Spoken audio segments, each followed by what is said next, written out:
This is Python's Paradise. This is your host, Greg Gilbert, aka the Python Hyena, straight out of Fredericton, New Brunswick, Canada, here on October the 8th, 2022. And folks, 5 years before my existence, there was a film called The Graduate come out. And it is celebrating its 55th anniversary, and I had the pleasure of seeing that at a re-release in the theater back a few years ago, which was a lot of fun. And I always enjoyed this film, a lot of interesting camera angles in it. I have previously have had why am I stumping on his name? William Daniels? William Daniels. There you go. I was stumping on his name. I have William Daniels on here, and I've had, of course, Lainey Miller come on here, joining the late Dick Miller, who I had on 5 months before his passing, and Lainey come on as well. So now we have my third guest from The Graduate. And we'll find out whether he did indeed graduate. Films. Folks, we give you Wayne Stam. How do you do, Wayne? Fine, thank you. Thank you for having me on. Absolutely. Right. Did you graduate? I have graduated several times, yes. Graduated high school, graduated from a four-year university, and then graduate degree and a teaching credential. And so I'm an old pro at graduating. It's one of my specialties. Did you have higher grades than Dustin Hoffman and Catherine Ross? Probably not. I don't know. Certainly not in high school. I know that, but certainly not. You probably didn't surpass William Daniels. He looks like a scholar. Oh my goodness, he sure does, and he sounds like one.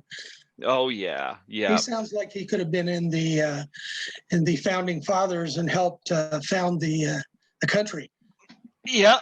Oh, look who decided to join us. Part of the Singleman Party.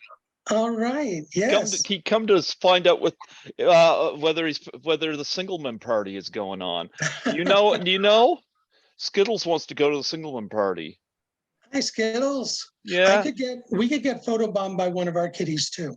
Yeah. She likes to get up, and whenever somebody's working on the computer, she likes to come up and walk across the keyboard. So anything could happen, but she's not here right now. So that's what they called that, the Singleman Party. Is that what they called that? That is what they called it. It was the name of the family, and I was Jeffrey Singleman. Huge part on screen for seconds, but it was a lot of fun, and I learned a lot doing it, and I'm proud to be in such a wonderful movie.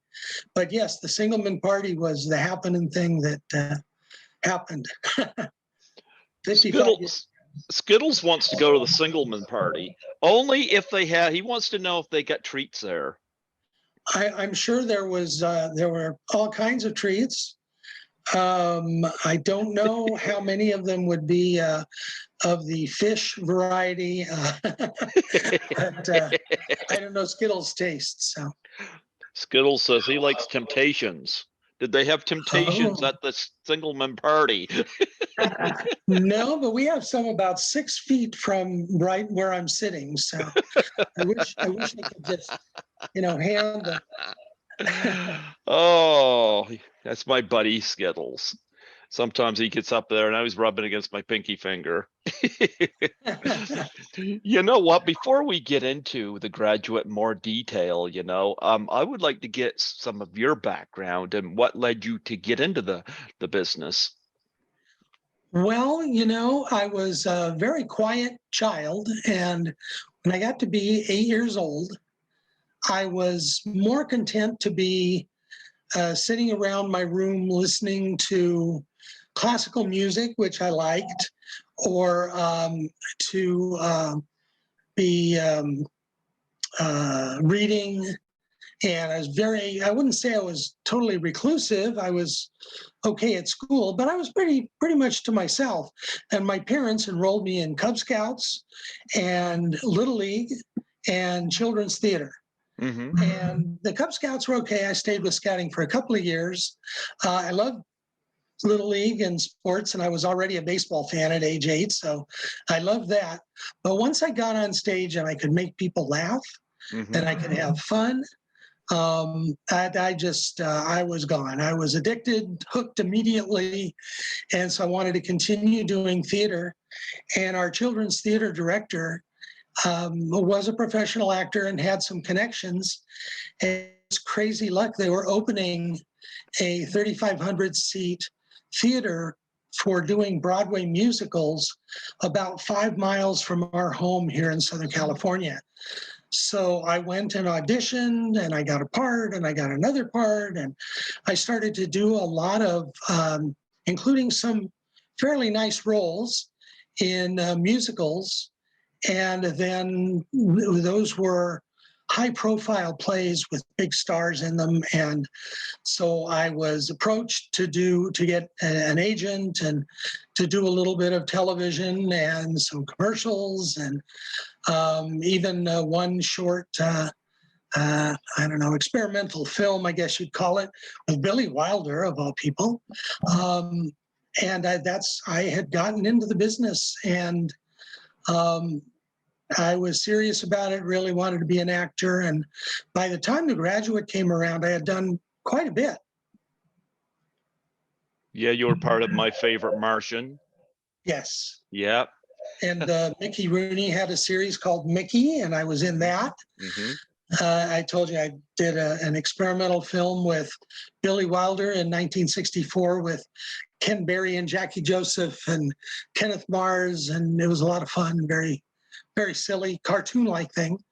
And I did lots and lots of musical plays, lots of them. Most of the good kid parts in musicals that were around in the 60s, I got to play those kid parts all around the West. It was great. Why? Were you a good kid? I guess I was. I wasn't. I was only a brat at home, I think. I think in the theater,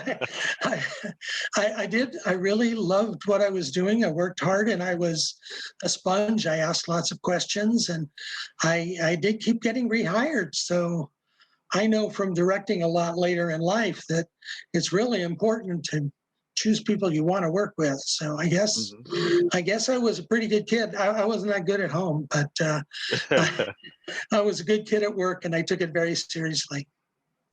Well, you mentioned Billy Wilder, who's done so many great, especially comedies, Oh my gosh. What was your experience like with him? It was really fun because it was a very low pressure thing. This was, I think, 1 year maybe after The Apartment. Oh, And great movie. Oh, amazing movie. Yeah. And he had lots of, huge hits in all different kinds of movies too. But he decided he wanted to make a cartoon short to go between double features or, before big single features. He wanted to make it like a cartoon. So he used mostly pantomime, almost entirely pantomime, and had the little placards in between scenes that, say what somebody would be saying if, Ken Berry was saying something to his girlfriend, who was Jackie Joseph, who was actually his wife at the time. So it was very experimental, and he was very lighthearted. Maybe he was that way all the time, but it was the only time I worked with him. But it was really a lighthearted, fun. We felt like we were making it up as we went, even though he was carefully directing us. But when you're doing pantomime, you feel a lot freer in what you can do. You know what I mean? Okay. It's a little bit different than when you have to worry about making sure you get the words right. And so I'm sure if I'd done a different piece with Billy Wilder, he probably would have written it. And as an 11-year-old kid, I think at that time, I probably would have been pretty worried about making sure I get every word correctly because he wrote them. But it wasn't that way. It was with pantomime. It was really fun. And Kenneth Mars was absolutely crazy, which made him great for this project. And he was really fun to work with. I worked with him a little bit more than I did with Ken Berry and Jackie Joseph, and he was just really silly and fun to work with. Oh There was yeah. one scene, for example, I was eating cotton candy, and he grabs me. I'm being a real brat and I'm trying to run away from him, and he grabs me and pulls me toward him, and I smack into his chest, and then there's the cotton candy is all stuck, and it comes out in the shape of a face on his uniform. And when we were doing that, I think the first time, I didn't really smack into him, and he said, "Go on, smack into me as hard as you can." So I did, and he gave this big reaction. It was just really fun to work with him, and Billy Wilder was really laughing and enjoying it. So it was a fun thing to do. I think it was only maybe 4 or 5 days work for me. I'm sure it was more for Ken Berry and Jackie Joseph, but it was really a lot of fun to work with him. Yeah. Kenneth Mars is so funny. You Yeah. look at Young Frankenstein, the producers, What's Up, Doc? I mean, that guy's hysterical. And he can do anything. He can really Yeah. literally do anything to make people laugh. And that's, when I first started out as a kid, that was my goal. Anything I can do to make people laugh. There you go. There you go. So, did you meet your wife at the Singleman party? Well, the fact that I was 14 and she was, shall we say, considerably younger, no. Did not meet her at the Singleman party. Did meet Dustin Hoffman at the Singleman party, and I had a wonderful family of the people who were in the receiving line with me. Those actors were wonderful character actors, all three of them. Yeah, I like that. It's nice to meet you, Mr. Brender. Right. Yeah. And Alice Ghostly calls him Braniff. Oh, no. Braniff. Let's see. The woman, why am I blank now? I'm blanking on a name. The lady who played Aunt Clara on Bewitched and was just so funny and wonderful, played my aunt, and she did what you were doing the impression of there with her wonderful voice. And nice to meet you, Mr. Braniff. Yeah. They didn't seem to realize the fact this is a total stranger walking in there. They're just accepting these. Oh, Right. Must be part of the family. Right. He must be part of the wedding. Come on in. Yeah, The Graduate, like I said, came out 5 years before I was born. So, but I got to see it theatrically a few years ago. It was nice to see it with an audience. Yeah. And I got a couple of Blu-rays. Got a nice Criterion Blu-ray here of The Graduate, and got here. I always like that poster there with the leg coming across. Yes. Yeah. So it's a movie I can somewhat relate to because Dustin Hoffman, you see him get off the plane, and he's going home. They're celebrating the fact he was such an ace in college. The family's having a big party for him, and from a certain perspective, it seems like he's got it made, but Right. something is missing, and I think that I think it was the ladies that seemed to be missing, and he gets into a little situation with oh boy, am I blanking on these? Oh, Anne Bancroft. Okay, Anne Yeah. Bancroft, who was famous for this movie in particular, and went on to marry Mel Brooks. Yes. Yeah. She was married to Mel Brooks at the time. Oh, was she? Yes. I wonder. I wonder. Quite a while. I wonder if she tried to. I wonder if she tried to seduce Mel Brooks. She may have been a lot younger at that time, but I think it worked.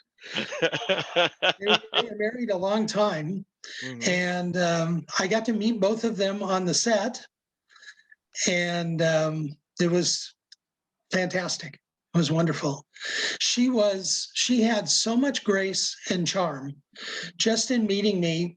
Somebody, it was not Mike Nichols, but I think maybe one of the assistant directors just took me to her trailer to introduce me to her. I wasn't going to do a scene with her, but we were in the Ambassador Hotel. She was shooting there, and I was shooting there too, Uh-huh. and took me in and introduced me. And I have been so lucky. I've met all kinds of stars and famous people and idols of mine. And very, very few times I've been at a loss for words, but I was at a loss for words with her because she had such a presence and she was gorgeous. So, I mean, it was that combination of things. I really just barely could say, nice to meet you or whatever I said, but she was amazing. She's great in this movie and very sympathetic too, because there comes a point in the movie where like she makes a request of the Dustin Hoffman character and he breaks it. And I'm kind of thinking it's kind of a douchey move on the Dustin Hoffman's character to Oh, break yeah. that, Oh, yeah. because we're supposed to look at her as an antagonist at some point in this movie, but I really can't bring myself to do it. Hmm. Yeah. That's great acting Hmm. because she, as her own character, she knows what her problems and her needs are and how bad things are at home and Hmm. how lonely she is. And she lets you feel all of that in addition to doing a horribly depraved thing. Not only that, you got there's a great moment with her where she's in the hotel with Hoffman, and she has to give off some vulnerability, and you kind of see that when she kind of turns away from him, Hmm. and I think that was great on her part. And of course, there's so many great camera angles in this movie. Everybody remembers, of course, the shot through her legs there as she got propped up there, and Dustin Hoffman says, "Mrs. Robinson, you're trying to seduce me." Right. Yep. That scene is absolutely famous. Anybody even people who haven't seen The Graduate know that shot. Yeah.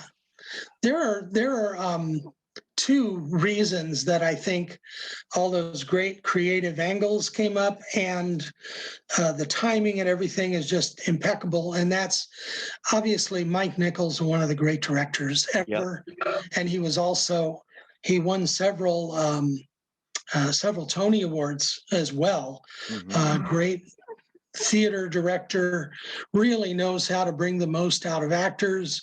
And also Buck Henry, and the way, I'm sure a lot of the shots were his idea and were in the script originally. And I'm sure a lot of them were come up with by Mike Nichols, but you got two really creative, crazy minds there. And also Mike Nichols asks the actors for ideas and what would you like to do in this scene? Is there something you want to do? And with us anyway, and I hear with almost every shot, he would do one take for the actors and they could try stuff. Hmm. And that's just a wonderful thing for actors to be able to do. And most of that probably ends up on the cutting room floor, but you get some brilliant ideas you wouldn't have gotten otherwise. Yeah. No, he did a lot of great shots. So all through this movie, and of course, the year prior, he had done "Who's Afraid of Virginia Woolf," which Right. was the first movie, I believe, to have any form of obscenities in it. So he did kind of break some ground there. Uh, anyway, you mentioned Buck Henry, and of course, you know, you here for an affair, sir? Right. I heard that when Dustin Hoffman was asked to do that scene, because Buck Henry plays the desk clerk, he's got to get a room. And Right. I thought this was great directing by Mike Nichols. Hoffman was told to don't just ask for a room, ask for a room as if you're asking for prophylactic. Right, right. What a great way of directing that scene. Oh yeah, yeah, yeah. Yeah. I was incredibly lucky in that, especially being a young actor. And by the time I was doing this, I was 14. I also knew I wanted to be a director when I got older. And we were in the Ambassador Hotel. So in between shots, we were all up in suites in the hotel. Mm-hmm. And we all had roommates. And my roommate was Buck Henry. Oh, wow. Henry, who was at times punching up the script with, other people coming up and talking to him about that. And one of those people who came up 3 or 4 times, because his wife happened to be in the movie, was Mel Brooks. So Mel Brooks came up. They're in essentially, my dressing room too. And I'm listening to them talk about things they can do to punch up the script. And not only that, but making jokes about the jokes that don't work, and jokes about other jokes. And I don't know if they were already started on Get Smart. I think maybe they were, but they created that together too. So these guys are up there, and I probably got a good 2 or 3 hours of that over the 3 days I was there waiting to shoot my little tiny scene. I got at least 2 or 3 hours of Mel Brooks and Buck Henry talking about comedy, and that was I wish I'd known what a great treat it was at the time. Didn't appreciate it as much. I would have recorded the whole thing, but but it was really just a wonderful gift that Buck Henry happened to be my roommate in the Yeah. hotel. Yeah. So Buck Henry didn't say to Mel Brooks, "You here for an affair, sir?" I didn't hear him say that, although Mel Brooks and Anne Bancroft were doing in the downtime. That's terrible. I should not have said that. I'm sorry. Edit this out, right? Oh, I don't know how to edit anything on this, but you know Okay. what? I think it's so cool that those two ended up together, because Mel Brooks and Anne Bancroft, you you kind of don't connect them, but they remain together, and so I think that's awesome. And I Well, didn't know that he was on set for The Graduate, so this is the first I'm hearing that. wasn't anything formal, but he came to visit. Mm-hmm. There you go. Well, Dustin Hoffman, of course, this was, I believe, his first big breakout role, and Yes. what a career he's had. He's won 2 Academy Awards. He went from The Graduate to playing Benjamin Braddock to playing in Midnight Cowboy, a totally different role. Yeah. And then you go on in the 70s to do like Marathon Man and Lenny, playing Lenny Bruce, and so many other films, and there are All the President's Men. I can't forget Oh, that. And amazing. then into the 80s doing like Rain Man, and then he goes on to Wag the Dog, and there's so many great Dustin Hoffman performances out there. Yeah. I think he's an amazing talent, and seeing him go from The Graduate to Midnight Cowboy, like what a stretch in performance range and roles. If you think about the breadth of his work, he did that Emmy-winning made-for-TV movie of Death of a Salesman too. Uh-huh. I don't know if you caught that, but the overall production values and things were not that great, but because it was directed like a play. Mm-hmm. But he was amazing. And if you look, as you pointed out, you look at the different parts he played and how well he did all of them. It is amazing. I think he's one of the greatest actors ever because of that range, and how extreme so many of those parts were. And then he does Tootsie. Yeah, And I forgot Tootsie. Oh, another wow. another one Amazing. was Kramer versus Kramer, which Yep. is about as normal a human being as you can play. And he's not such an intense, incredible actor that he can't just be a guy and be so believable and so heartfelt and honest. And so, yeah, just so many things that he was great in, and he's great in The Graduate. Oh, absolutely, absolutely. Talk about working with him. Well, I have two things to say about that. Actually, working with him, the full extent of my working with him was him walking by and shaking my hand and me saying my line and looking confused and adding to his confusion. And that was our whole interaction in about a 10-second scene. Hmm. However, while waiting for the scene, and I had been waiting for my scene for 3 nights. They didn't get to it. They kept calling me in with nice. I got paid for 3 days, but I wanted to do the scene. And finally, on the third day, they called me down and had me wait while they were finishing something else, setting the lights, and getting all the extras into place and giving them their instructions. And I sat down on a little bench outside. If you're familiar with the scene, there's the lobby and then Hmm. there's a banquet room. Yep. And in between that lobby and banquet room, there was a bench. And I sat down on the bench and I was kind of watching what was going on, but I was really just thinking about what am I going to do and wanting my scene to happen. This little guy sits down next to me, looks maybe about 20 years old. And I started the conversation. He was kind of quiet. And I usually was also very quiet, but being uncomfortable, I said something like, "Wait, the worst thing is just waiting for your scene to come, isn't it?" And he said, "Yeah, that's true." And I said, "Are you waiting for scene two?" And he said, "Yeah, and I think I'm in the next scene they're going to shoot." And yeah, I'm just waiting for it, just like you. Just it is the worst part. And I talked to him for a minute or two. I wasn't sure if he was an extra. I wasn't even really sure if he was an actor. He might have been doing something else in the scene that wasn't needed in what they were shooting right now. I really didn't know who he was.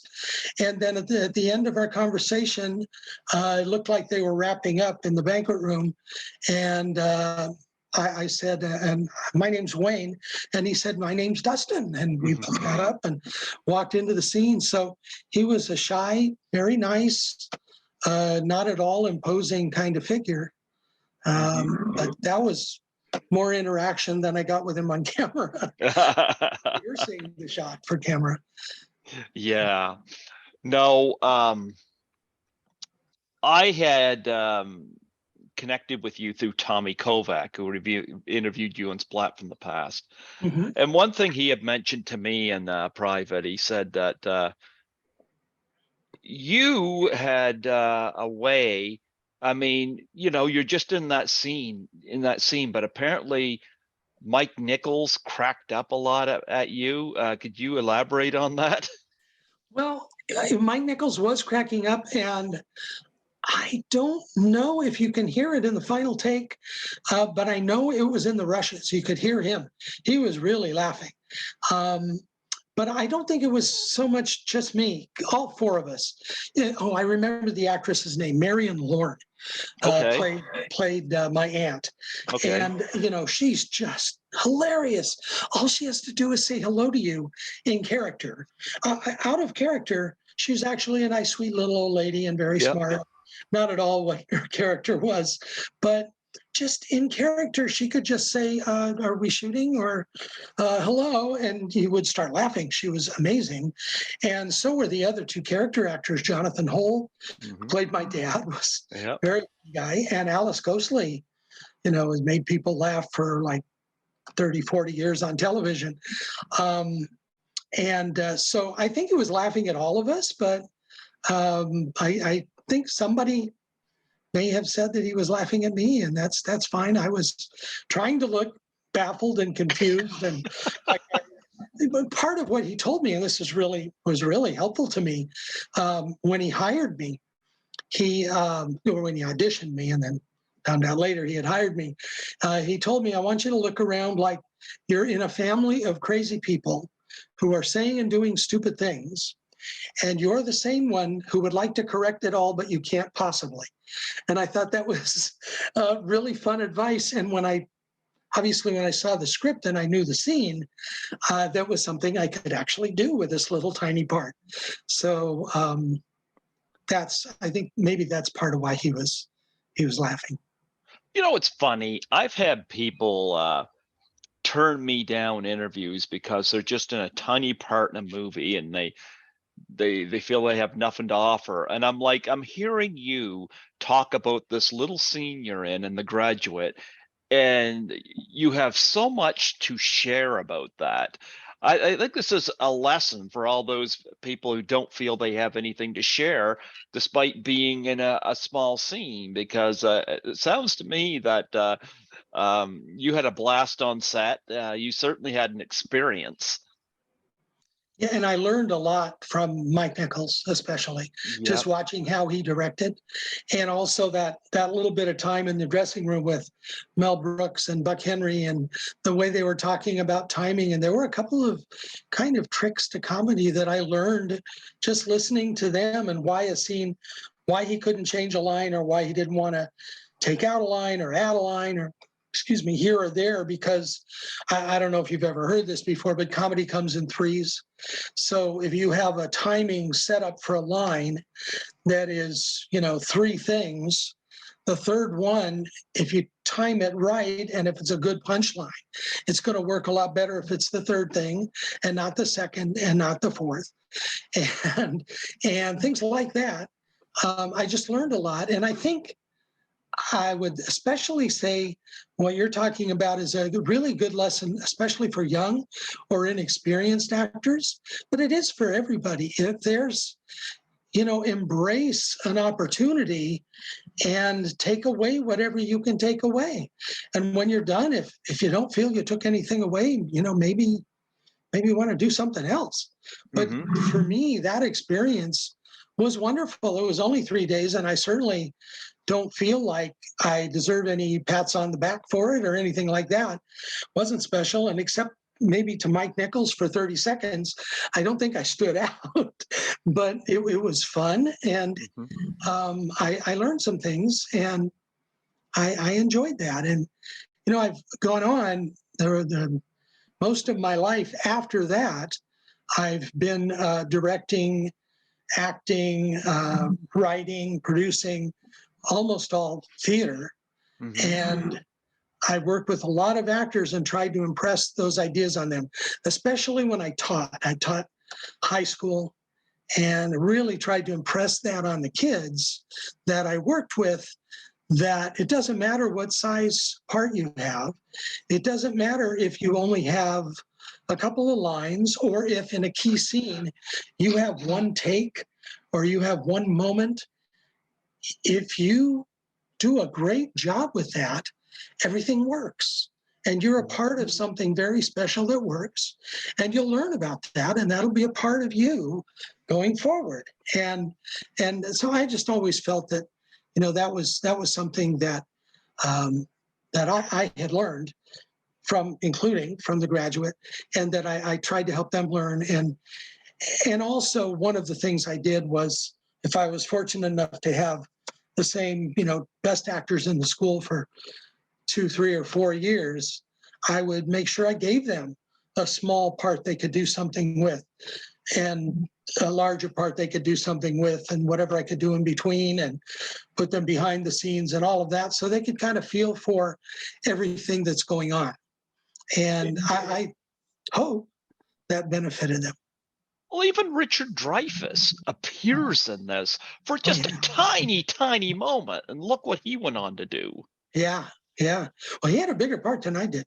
Yeah. But you're right. One small scene. Yep. I know you were just in that scene, but I should ask, did you get to meet William Daniels or Catherine Ross? No, I did not. Okay. Did not get to meet them. Okay. Just really, for me, my family, those 3 character actors, and I was lucky. I don't know on what whim they took me in to meet Anne Bancroft, but that was sure lucky for me. Yep. And then Buck Henry. Yep. Okay. No, I know they weren't in the scene, but I thought, I never know whether there's people around. I didn't even know Mel Brooks was on set until this interview. So there you go. Yeah. It wasn't anything official. And Buck Yeah. Henry, you didn't give him any credit for punching up the dialogue either. Yeah. But But nonetheless, were you at the premiere for the film? No, believe it or not, my parents were very strict about things. When they learned about everything that was in that movie, they told me two things. One, you're not going to the premiere. And two, if we had known, you would not have been in this movie. So they were pretty careful with me, wanted me to be kind of sheltered. So no, I did not get to go to the premiere. I got to go to the premiere of the movie Hawaii, which I was in. Yeah, we'll talk about that in a moment. But so that was a big deal, and I did get to go to that, even though there's stuff in that would. Yeah, but here's the thing: The Graduate's a much bigger film. I mean, after that, what did your parents think about it afterwards? You know, like, I mean, The Graduate is now a bona fide classic. I think my dad mellowed about it quite a bit, so there was no problem when it came on TV, 5 years later or whatever it was. There was no problem then with my watching it as a 19-year-old or whatever I was at the time that happened. And, it was okay by then, but they thought that was a little too much for a 14-year-old boy to go see in the theater. So, well, to see in the theater, I kind of get it, but you weren't in a scene that was exploiting any of that anyway. So, I mean, it's not like you were taken advantage of. Right. No, when they saw the scene, there was no problem with the scene. Yeah. They always had script approval, but there were some things they said no to. And if they had known the whole thing was about Mrs. Robinson and the hotel room and, so much of that going on, and the stripper scene, and they would not have let me do the film. But that's fine. And they would have mellowed about it years later. But I think the fact that I was so young was the big deal. Well, I'll look at it this way, and I see their point, but at the same token, I mean, how proud can you be to be part of this movie? Like, seriously. Well, to be honest, when I did the movie Hawaii, it was a bigger deal. Oh, yeah? Huge deal. It was an epic movie of a Missioner #1 seller, great novel. As a matter of fact, it won some prizes. I'm not sure, but it won some prizes for literature. It was a huge budget. They shot it in the best locations everywhere they could.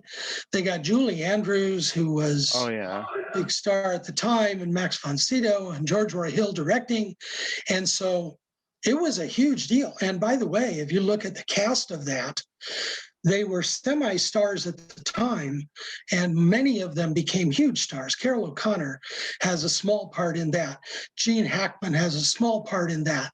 Richard Harris has a medium-sized role in that. So it was a big deal. It just was not a big hit. It was too long, and it was really hard to watch. A lot of bad things happen in that movie. And The Graduate, which was kind of lighthearted and starring kind of a newcomer, did have Mike Nichols and Anne Bancroft, but they didn't know it was going to be as big a hit as it was. And then it won some Academy Awards or got nominated from other awards. And because of that, it then became a big hit, and it's aged really well. So it's become a bigger and bigger hit over these 55 years, I think. So I think if they could have foreseen the future, they would also be proud that I was in it. My dad was. He lived until 2002, and he was very proud that I was a part of that movie.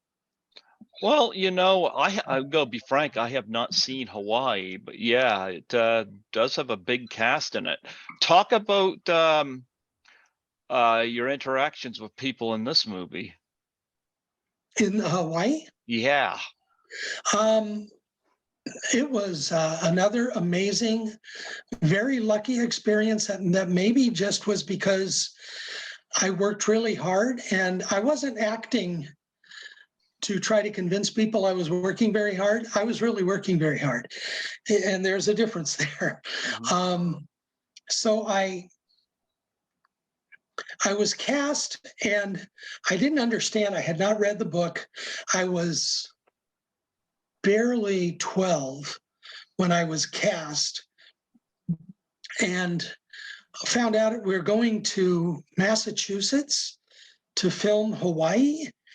And it's about a missionary family that moves to Hawaii and all the things that happen that they encounter, and the influence, often bad, that they had on the people, the indigenous people of Hawaii.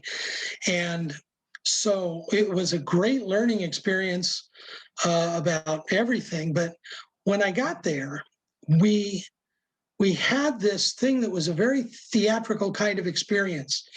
We had a family and about 20 actors and everyone in the cast and crew who had to fly to Massachusetts, to this little town called Sturbridge, which is a great place that has a bunch of colonial village type buildings over a span of about 150 years or 200 years of history. It has all these older buildings.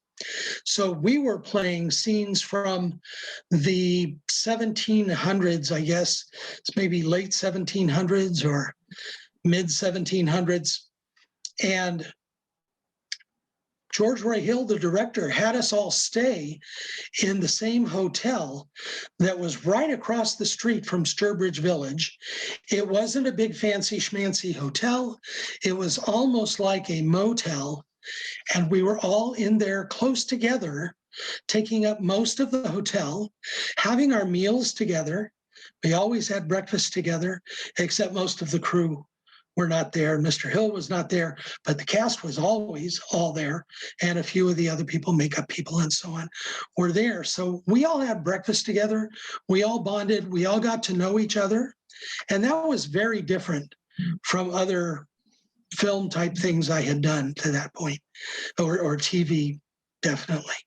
So there was that. And then as we started to shoot, George Roy Hill is the most meticulous director I've ever seen. And I've worked with some meticulous ones and some great ones, but he was both. He wanted the actors to understand everything about every shot, what it was going to look like. In other words, when you're in the shot, are you this much of the shot? Is it a close-up and we're on you? Are we panning by and catching all the faces? Are we panning by as if we're 20 feet away from you? Are you, if you're running, are we following you, or are you running through the shot? He wanted to explain every detail of that so you could think about what the audience is seeing, just like you do in stage. And I thought that was brilliant. And he took a lot of time with the actors, which drove the crew crazy, and the producer who was there. The Mirish brothers produced it, and Walter Mirish, one of the Mirish brothers, was on the set in Sturbridge the whole time. And he had a lot of conversations with George Roy Hill about, is there a way we can, be a little bit quicker on this? And George Roy Hill really stood his ground. And the acting in that and later things George Roy Hill did, you can see how good they are. To me, for example, the best directed film I've ever seen was The Sting. It's unbelievably meticulous in the direction. And, several other ones, Butch Cassidy and the Sundance Kid, that one is really, really well done too. And so most of his movies are really meticulous, but Hawaii, he was unbelievably thorough. I told him that I noticed this when I was 12 years old. And I said, I really think what you do with the actors is fantastic. And I've never had a director tell me that much about what I'm doing. And I told him, and I want to be a director when I grow up. I don't know if I want to do stage or film, but I'm enjoying and learning so much from you. And he let me shadow him. He let me follow him around and shadow him for scenes I wasn't in. They ended up being almost 2 weeks of shooting that. Now, that was just the goodness of his heart. And some of the time he would actually explain to me why he did what he did. And that, for a young kid who's trying to learn how to be a director, that was unbelievable. But it was a great experience. And the people were nice. You know, having breakfast with Julie Andrews was nice. She was just as sweet, soft-spoken, unassuming as you see if you see her interviewed somewhere. Or, you know, she was just wonderful. And I had done The Sound of Music over 200 performances as a kid, and I was supposed to be in the movie actually. Ah, Worked out, different story. They ended up not choosing kids who could sing and had actually done the play. They chose other kids for their looks. But I knew the play very well, and she had just done the movie. So I had an in to talk to her about the differences between the film and the movie and things like that. So I got to talk to her a little bit, and she was very nice. And Max von Sydow, who played my brother, my big brother, I don't know who believed that, but he looked really young in the early part of the movie. He also was very interesting. He was an incredibly thorough actor. So yeah. working with George Roy Hill was wonderful to observe. Wow, what a great cast. Yeah, I haven't seen Hawaii, you know, so I don't have any frame of reference on that. But Max von Sydow, of course, 7 years later, do The Exorcist, and he did not look like anybody's big brother. He looked like everybody's grandfather. And boy, Right, did he have a long career. right. You know, 1965 was Hawaii. I haven't looked this up, but I'm guessing he was maybe in his early 30s. Hmm.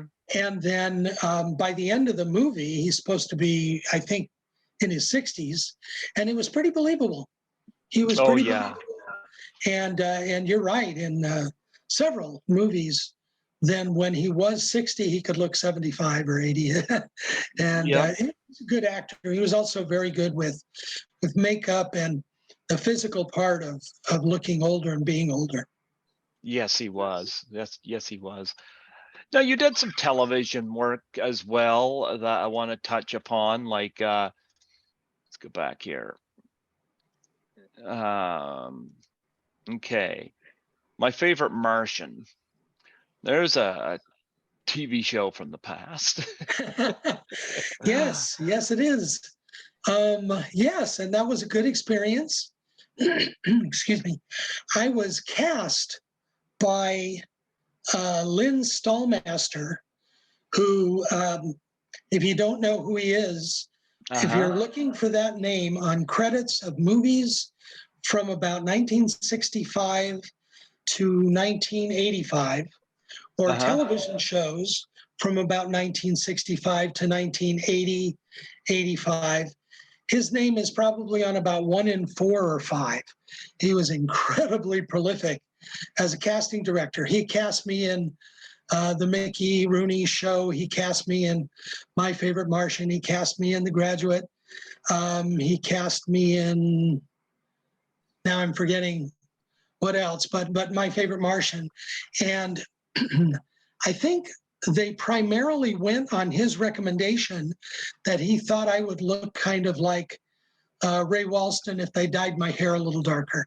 I had really, really super blonde, white, almost white hair. And so they just had to dye my hair to Ray Walston's color. And with the shape of my head and everything else, they cut my hair to look like his. And I did look like him, and I could act. And so I got that part. And it was a good experience. At the time, the show was really going downhill.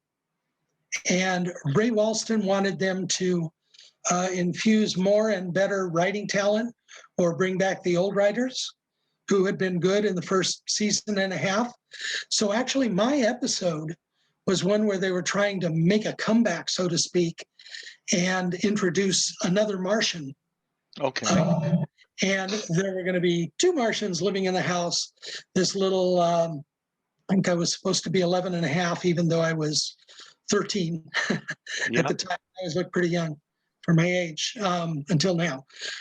But then there would be 2 Martians living in the house, and it was going to be an ongoing thing into the next season. But their negotiations broke down with Ray Walston, who wanted them to cut the season from 39 to 26, which a lot of shows were doing. He wanted to be able to do more theater and movies. Anyway, they put a lot into my episode. They shot for 6 days, which is unheard of for a sitcom, one episode. And it was fun. And again, I learned some things, mostly from the actors, from Bill Bixby and Ray Walston, who helped me a lot. But it was fun. It was a really fun experience. That's the one thing that if people remember something I've done, or they, you Google me, that's kind of the thing that stands out that I've done. And I even made a couple of glaring errors in the filming of that. One of them, I begged them to let me do it again, and they didn't. But it was fun. It was a good experience. And there are still, people that will talk to me about that. Talk about working with Mickey Rooney. Let's talk about another actor that's lived a long, prolific life. Yeah, what's funny? When I got that job, I had people, including my parents, telling me, "Really, Mickey Rooney? And he's producing it too? Ooh, we hear he's really hard to work with. And he's really a perfectionist." When I hear perfectionist, and this was before George Roy Hill, before I did Hawaii, this was 1964, but I had worked with Billy Wilder already. But when I hear perfectionist, that doesn't scare me. That's like, as a little kid, I'm like, oh, goody. That's fine. But the hard to work with, I had heard. And there wasn't, the internet and Googling, and there was no way really to know until I worked with him. So I went on the set. I worked for, I think, 3 days, and they shot 2, sort of interspersed the shooting of 2 episodes over 3 days in 1 week, and I think 2 days in the next week. And so I got to work with Mickey Rooney, and he was very nice. And I don't know if it was, because he had been a child actor, but he was very patient with the kids, and some of them were not as diligent as I was about following instructions and, stepping right to when somebody calls you and being on set. I didn't want to lose a job, and I wanted to make a good impression, and I wanted to be the best I could possibly be. So I, always did jump to and listen carefully to anything he said, but I never heard him be mean or cruel or anything other than nice and professional with people. He was demanding. He asked us to do certain things, and we had to do them. And he was kind of a stickler. We had to do some retakes, a lot of retakes. But he was a nice man, and he was a generous actor too. I had one scene with him where I was doing something that was annoying him, and he was supposed to, I don't mean me, Wayne, I mean me, my character, Eddie. Yep. Annoying his character. And he's supposed to call me over and have a real serious talk with me. And he sort of is supposed to, like grab me and pull me over. And he did that literally as gently as you can grab somebody, which, by the way, when you direct, you normally tell somebody to do. If you're supposed to grab somebody by the arm and pull them, you put your hand around their arm and they do the moving, right? And he literally, as softly as he could grab my arm, he did. And that didn't go unnoticed. He was being very, very gentle. And he was also very generous with really watching me and giving me eye contact to play off of. So really, I enjoyed working with him. He was a nice guy. I would have loved to work with him again. Show got canceled after something like 13 shows, but I was in a couple of them. There you go. Do you ever see anybody from The Graduate since the movie, like any anniversaries or whatnot? Did you ever get to meet any of them again? No, and I wish that I had gone to there was a 25-year premiere, and a lot of people were there. and I did not go. And I don't really remember why, but I really wish I had. I think a lot of people were there, but I did not go. And I haven't, as far as working with somebody, no.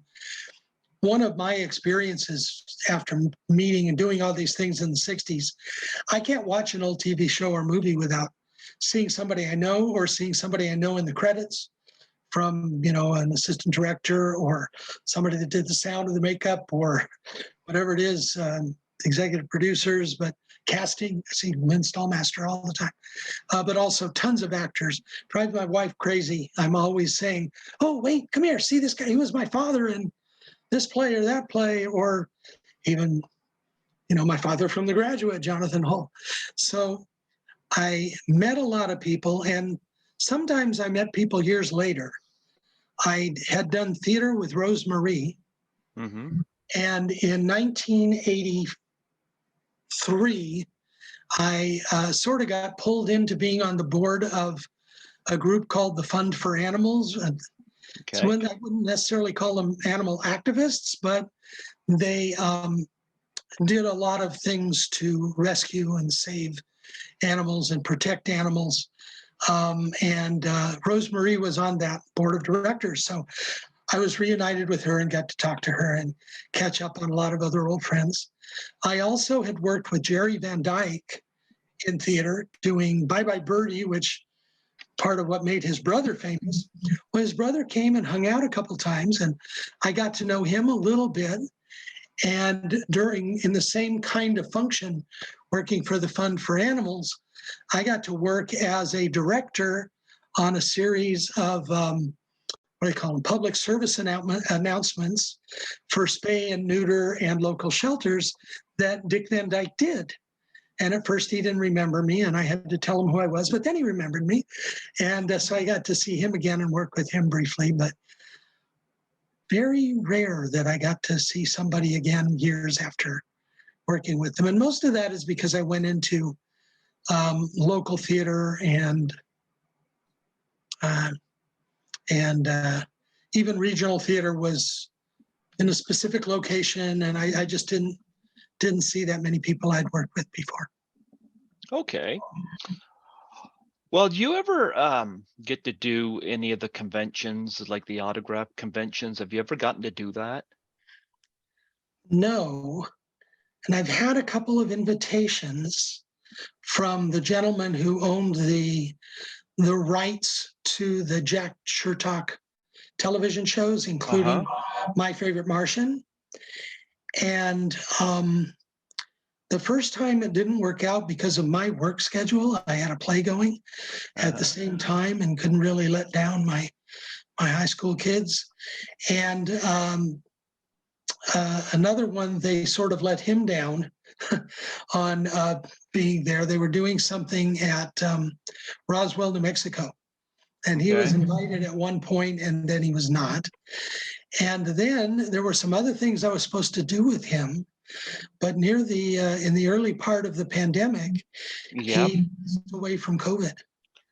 Oh, I'm sorry. And I should put his name out there. He was an amazing man, Peter Greenwood. And he was extremely talented at many, many things, including voiceovers, a lot of voices. If you hear an Australian voice or an English voice, often it's Peter. And he also built models and costumes that had add-ons, like for Star Trek, when characters had to have strange prosthetics all over their body and things, as well as the original Energizer Bunny. He built the prop. Oh, wow. It wasn't his idea, but he built the first one. So he was a brilliant, very creative and wonderful man, and very nice man. If anyone gets the season 3, just the season 3 DVD of My Favorite Martian, he interviewed me. I'm actually a special feature on that, and he interviewed me, and you can hear his voice asking me the questions, and that was Peter Greenwood. Well, I hope you get the chance to do the cons, because I just got back from one, and I'm going to go to another one at the end of the month. They're a blast to do, But I was going to ask, you mentioned animals. Do you have any charities that you're passionate about that you want to promote on here? Sure. I looked at my wife because she works and works and works and helps this charity. It's called Cats in Need of Human Care. Oh, you mean like Skittles here? Like Skittles. Yeah, he's a rescue. Fortunately, I have a feeling Skittles already gets very good human care. He does. But they do adoptions and rescues and all kinds of wonderful things. And it's based in Southern California. There are 5 chapters, and we live in Diamond Bar, California, and that's the chapter that she does a lot of work with. I just attended a convention where I assisted Lisa Langlois, a Canadian actress, and she had a thing where if fans got their picture taken with her, they could donate the fee of their choice to one of 3 charities. And she had 3 envelopes there, one for food bank, one for Human Society, an animal charity, and one for youth on the street. And I thought that was really cool because she's very passionate about animals as well. So what a great charity. It is. It's wonderful. And the Fund for Animals, they didn't have headquarters when I moved up to the Bay Area to do a theater company up there. I had a chance to do regional theater with professionals and a real budget. I was able to do that, but I was moving away from my board of directors in LA of the Fund for Animals, and so I didn't get to keep doing that. And I wish I had continued to do more of that. But from time to time, we've made donations to the Humane Society and to other charities, and really, my wife Laura does a lot of things to help people. Oh, there's our little photo bomber. I don't know if you heard a meow, but yeah, I did. Her name is Harpo. You can really tell we're showbiz people. She's Harpo, and she's a wonderful clown. There you go. There you go. And she's getting petted by her mom now, so she's not coming to me. How long have you and your wife been together? Like, it sounds like to me you've been together for a while. Almost 30 years. There you go. She deserves medals or sainthood or something for that. To be able to put up with me for 30 years, but it'll be 30 years in February. Awesome. That's wonderful. Well, William Daniels has been with his wife for, since the 60s, I think. So that's quite, especially in the industry, people, if you keep them together for 5 minutes, you're lucky. Right. Yeah. Just getting through the ceremony and the reception. You get through that, you're in good shape in Hollywood. Yeah. Yeah, there you go. Well, do you have anything else you'd like to plug and promote on here before we close off? Well, I guess one thing, there's a theater group that I've worked with several times here in Southern California. I'm not involved in a play right now, but there is a group that is loosely based in Pasadena, but the whole San Gabriel Valley area. It is called the Jewish Federation Players. And it's a federation that is supported by 10 different synagogues in the area. You certainly don't need to be Jewish to be involved with the players or to come see the shows, but it's a wonderful group of actors who they get together and have been doing plays together for many years, and I've done a few with them that were a lot of fun. Okay. So they're local in Southern California. If you want to come see them, you just look up Jewish Federation Players and you'll find us. Absolutely.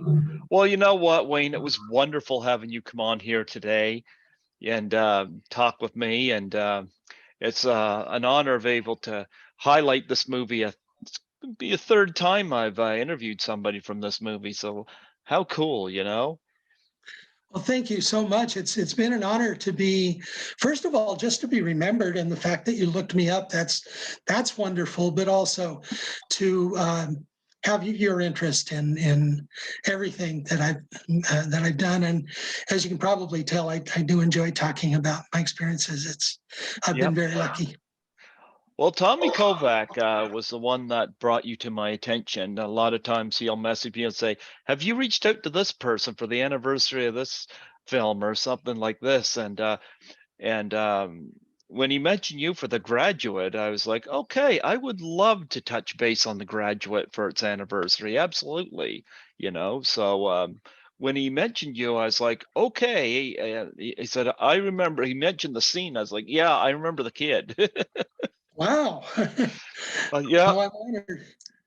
Well, like I said, I've seen this movie many times. I got 2 prints of it here on Blu-ray, so it was not a one-time viewing,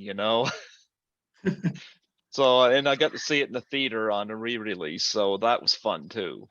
I'm sure. Yeah, that would be great. Well, seeing it in the theater is a lot like seeing anything in the movie theater is a lot different than seeing it on home video. Because when I saw The Graduate for the first time, it was labeled a comedy, and I never got why it was a comedy. When I saw it in the theater, I got it. Because I watched people react. I was like, okay, now I'm starting to see it. Yes. Yep. Yes. Yeah. So it definitely worked out that way.